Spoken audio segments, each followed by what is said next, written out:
Anton Chekhov, A Happy Ending. Read by Nikita Burukhin. Любовь Grigorievna, a substantial buxom lady of 40, who undertook matchmaking and many other matters of which it is usual to speak only in whispers, had come to see Stichkin, the head guard, on a day when he was off duty. Stichkin, somewhat embarrassed, but as always grave, practical, and severe, was walking up and down to the room, smoking a cigar and saying, Very pleased to make your acquaintance. Semyon Ivanovich mm, recommended you on the ground that you may be able to assist me in a delicate and very important matter affecting the happiness of my life. I have, Lyubov Grigorievna, reached the age of 52. There is a period of life at which very many have already grown up children. My position is a secure one. Though my fortune is not large, yet I am in a position to support a beloved being and children at my side. I may tell you between ourselves that apart from my salary, I have also money in the bank which my manner of living has enabled me to save. I am a practical and sober man.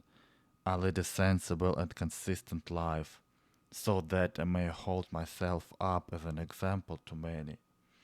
But one thing I lack, a domestic heart of my own and a partner in life, and I live like a wandering Magyar, moving from place to place without any satisfaction. I have no one with whom to take counsel, and when I am ill, no one to give me water, and so on. Apart from that, Lyubov Grigorievna, a married man has always more weight in society than a bachelor. I am a man of the educated class, with money, but if you look at me from a point of view, what am I? A man with no kith and kin, no better than some Polish priest. And therefore I should be very desirous to be united in the bonds of hymen, that is, to enter into matrimony with some worthy person. An excellent thing, said the matchmaker with a sigh. I am a solitary man, and in this town I know no one. Where can I go and to whom can I apply, since all the people here are strangers to me? That is why Semyon Ivanovitch advised me to address myself to a person who is a specialist in this line and makes the arrangement of the happiness of others her profession. And therefore I most earnestly beg you, Lyubov Grigorievna, to assist me in ordering my future. You know all the marriageable young ladies in the town, and it is easy for you to accommodate me. I can. A glass of wine, I beg you. With an habitual gesture, the matchmaker raised her glass to her mouth and tossed it off without winking. I can, she repeated. And what sort of bride would you like, Nikolai Nikolaevich? Should I like the bride fate sends me? Well, of course it depends on your fate, but everyone has his own taste, you know. One likes dark ladies, the other prefers fair ones. You see, Lyubov Grigorievna, said Stichkin, sighing sedately, I am a practical man, and a man of character. For me, beauty and external appearance generally take a secondary place. For, as you know yourself, beauty is neither ball nor platter, and a pretty wife involves a great deal of anxiety. The way I look at it is, what matters most in a woman is not what is external, but what lies within. That is, that she should have soul and all the qualities. A glass of wine, I beg. Of course, it would be very agreeable that one's wife should be rather plump, but for mutual happiness, it is not of great consequence. What matters is the mind. Properly speaking, a woman does not need mind either, for if she has brains, she will have too high an opinion of herself and take all sorts of ideas into her head. One cannot do without education nowadays, of course, but education is of different kinds. It would be pleasant for one's wife to know French and German, to speak various languages, very pleasant. But what's the use of that if she can't sew on one's buttons, perhaps? I am a man of the educated class. I am just as much at home, I may say, with Prince Canitellan as I am with you here now. But my habits are simple, and I want a girl who is not too much a fine lady.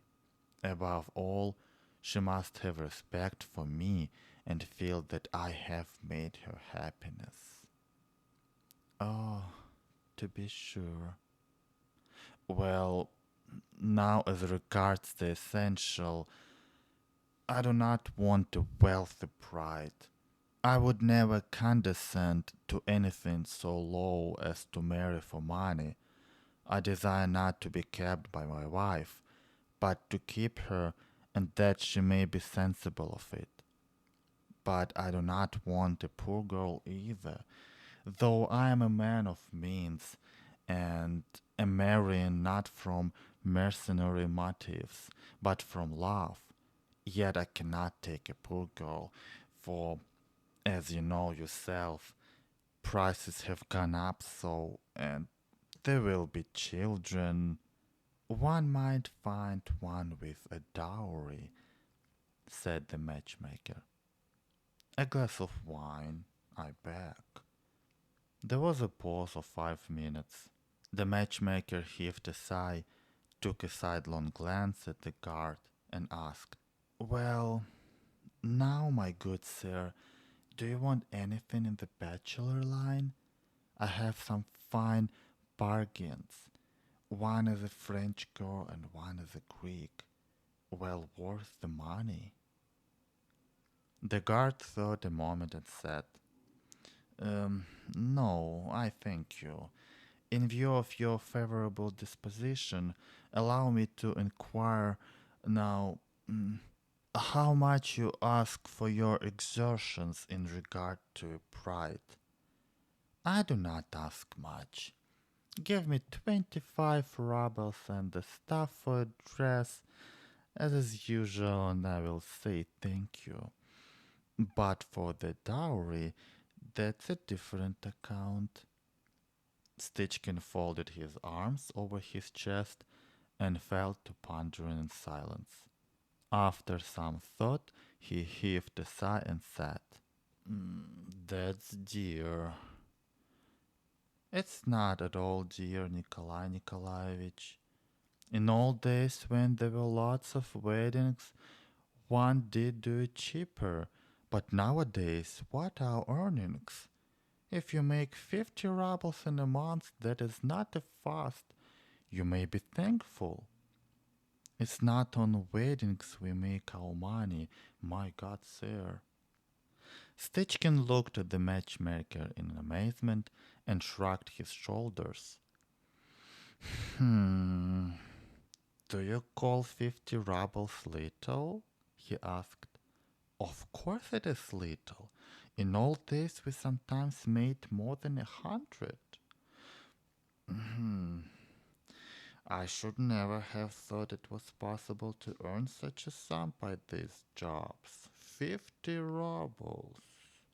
It is not every man that earns as much. Pray drink your wine. The matchmaker drained her glass without winking. Stitchkin looked her over from head to foot in silence, then said, 50 rubles. Why, that is 600 rubles a year. Please take some more. With such dividends, you know, Lyubov Grigorievna, you would have no difficulty in making a match for yourself. For myself? Laughed the matchmaker. I am an old woman. Not at all. You have such a figure, and your face is plump and fair, and all the rest of it. The matchmaker was embarrassed. Stitchkin was also embarrassed and sat down beside her. "Uh, you're still very attractive," said he. "If you met with a practical, steady, careful husband with his salary and your earnings, you might even attract him very much, and you'd get on very well together. Goodness knows what you're saying, Nikolai Nikolaevich." "Well, I meant no harm." A silence followed. Stitchkin began loudly blowing his nose, while the matchmaker turned crimson and, looking bashfully at him, asked, "And how much do you get, Nikolai Nikolaevich?" "I? 75 rubles, besides tips. Apart from that, we make something out of candles and hares." "You go hunting then?" No, passengers who travel without tickets are called hares with us." Another minute passed in silence. Stitchkin got up and walked about the room in excitement.